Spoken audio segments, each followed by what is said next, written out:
আজকে আমার ভীষণ পরিমাণে ইচ্ছে করছিল চিকেনের কিছু খেতে, কিন্তু বানাতে ইচ্ছে করছিল না। বাইরে পড়ছে বৃষ্টি আর আমি ভেবেছিলাম কিছুটা অর্ডার করবো, কিন্তু আমার মাথার ভেতরে এটাও ঘুরছে যে আমাকে হেলদি কিছু খেতে হবে, বিকজ আনহেলদি গ্রেভি এই ধরনের খাবার অনেক খাওয়া হয়ে যাচ্ছে। দ্যাটস ওয়াই আমি স্যালাড অর্ডার করেছি। কিসের সাথে খাওয়ার জন্য?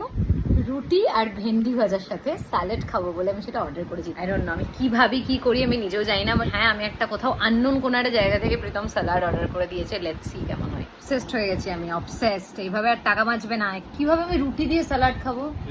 কি করে খাবো আমি? তুই তো বললি এটা হচ্ছে স্যালাড।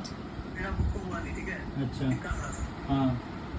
এখানে বেবি কর্ন আছে, ব্ল্যাক অলিভস আছে, চিকেন তো আছেই, এই যে কর্ন আছে, ব্রোকলি আছে, ক্যাপসিকাম, প্রচুর ভেজিস আছে।